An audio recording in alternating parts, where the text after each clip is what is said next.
he was despised and rejected. Brother Miller, the Pharisees, when they would see him, the religious people of the day, they saw him sitting down eating and drinking with publicans. Publicans were Jews who were working for the Roman government, collecting taxes from the Jews for the Roman government. And not only that, they were notorious for taking more than what they were supposed to out of their pockets with it. And they were hated and despised. Hated and despised with the trolls of the Jews. And the Romans didn't think much of them either. Come on now, because they were Jews. And you got these people didn't really fit in with anybody. But when Jesus came and sat down to eat, he didn't gather in amongst the big guys and those that are highly recognized in the movement. But when he sat down to eat, publicans and sinners would come. Sat down with him, and he wouldn't shoo them away. They began to rebuke him and say, "This man receiveth sinners." Right. This man receiveth sinners. You saw him sit down inside of the Pharisee's house one day, Sister Betty, and while he's there, here comes a woman in off the street. This woman just comes in, Brother Joey, she falls down at his feet and begins to weep so much that while she brought forth enough tears to wash his feet with them. And it took the hair of her head and dried his feet with her hair. And that Pharisee sat back and showed me the religiosity of the day, showed me how they thought this man, if he were a prophet, like they say he is, then he would know that the woman that is doing this is a sinner. Come on. I like what he said, though. He's going to show two things. One is, I know what she is. Amen. The other is, you're all wrong. He says, Simon, I have somewhat to say to thee. He says, say on, Master. Now, Simon had said that, I said what he said. But Jesus said to him, when I came into your house, you didn't give me any water for my feet. Come on. Or he said, first of all, he said, you didn't give me no kids. And the common courtesy of the day was when you invited someone to your house, they would give that little, that little thing there, and that was a greeting. It was welcoming your guest. He said, but this woman, since the time that she come in, have not ceased to kiss my feet. Come on. You didn't even give me any water. If I do a time in here this morning, I love everybody, but I'm going to be honest with you. You wouldn't even give me any water for my feet. And at least whenever they would come over to someone's house, they would have one of the servants get a bowl of water. And the man that come in off the street, they'd take off their sandal, they'd wash their feet for them when they come into the house. And that was a courtesy. He said, but you didn't give me a kiss of greeting. You didn't even give me water for my feet. But this woman said she came in. Yeah. Right.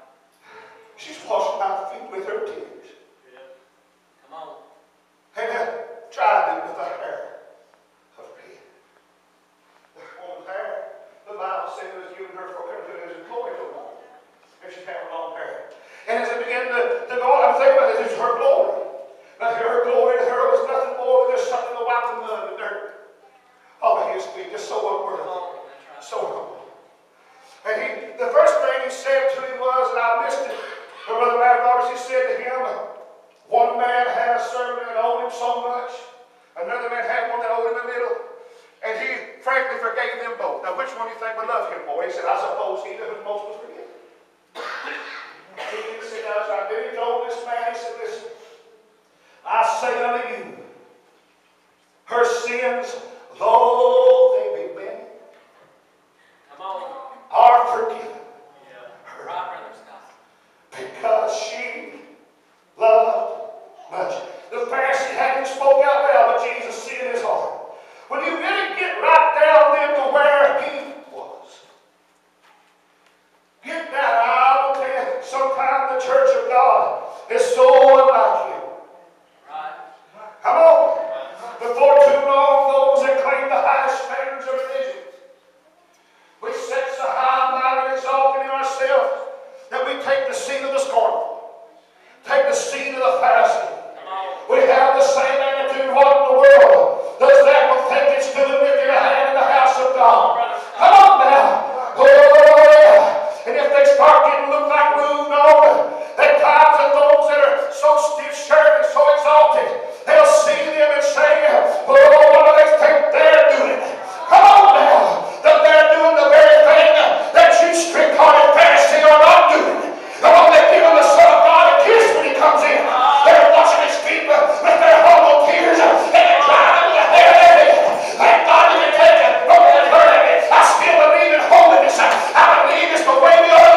Come on. I didn't come to call them whores. Come on. I didn't come to call them trash. Right. I didn't come to beat them down worse than the devil already has. Come on. Or more than they've already done themselves. But I have come. Let me tell you what the Lord sees in people. I'm supposed to kind of hurry because they want me to come to work a little bit. They just want to have to give me a point, I guess. The fact of the matter remains, Brother Marshall, there's something missing in the heart of believers. There's something missing in the ministry. There's something missing. Come on, there's something missing.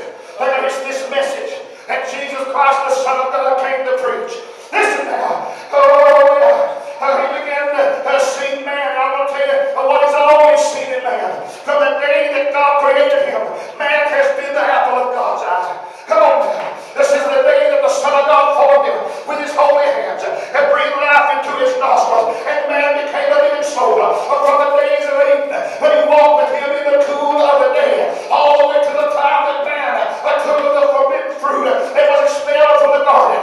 And even from that time on, with the wicked God, you read the Bible, and it's been a continual effort on God's part to draw man back to him, to reclaim his lost possession. You see, man sold himself to sin, has sold their prosperity to sin, has sold their prosperity to sin, and they found themselves all together shaping iniquity, and in sin they were conceived. And you begin to see folk going on throughout the world, driven by something on the inside that was working on the outside. And what it was on the inside was sin. It was the seed of the serpent. Here it was, down in the hearts. Thank God again. It caused them from the womb to the tomb to start a steady march toward hell. Now come on now. All they would go against the wounds and the callings of God. But all the time the Son of God, he was looking, he was searching, he was reaching all the day long. I have stretched forth my hands to a stiff neck and again saying people, oh, listen to him. Look at all the time you see what he saw in man was not what everybody else sees. Yeah, we see things and we see a drug and we see drugs and we see a nuisance or see a problem. Yeah, there's a problem. Sin is a reproach to any people. Come on now. It's a reproach to you. It's a reproach to me. It's a reproach to our family. It's a reproach to so many. And I want you to know, friends, I think when Jesus sees sinners, he sees someone sick and need a healing. When he sees somebody that's bound by the plagues of sin, he sees a leper and needs a touch of his holy hand and they can be cleansed. When he sees somebody that's out of the mud and the mire, he sees they're making a decision and are making their life and it's going in and it's going people around them. The Son of God says, Father, forgive me of the disease. And they don't even know what they're doing. The mercy of God. Brother Roy Davis said he don't see trash because God don't make trash. Come on, brother. Come on. He sees something precious, something beautiful that he formed in the womb. Come on. But come out, the devil got their hands on it and begin to muck it up, to make a mess out of it. To leave it in such a shape that didn't know what it would do with it. Amen. Amen. But he said, the Spirit of the Lord is upon me because. Come on now. Because.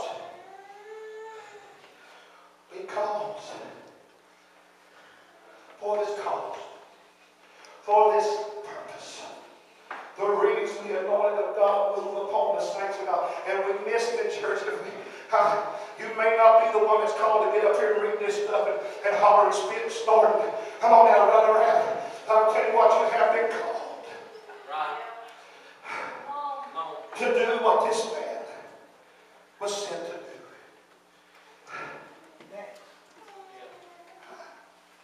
To preach the gospel to the poor. Not just those that got no money. I'm talking about those that are despised and rejected. Those that are oppressed. Those that are, come on. Yeah. To heal the broken heart.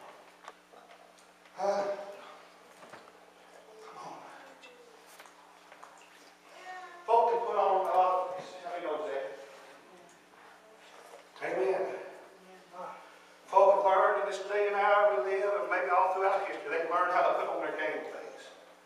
Come on. All hell breaking loose at home. Hate to even go back home because all they do is fight and quarrel when they get to the house. Huh? Come on. Oh, but to listen to them talk, they talk a big game. Come on. You think that everything was rosy and sweet, and they so happy. The reason why, because their pride doesn't want you to know that down inside they're broken.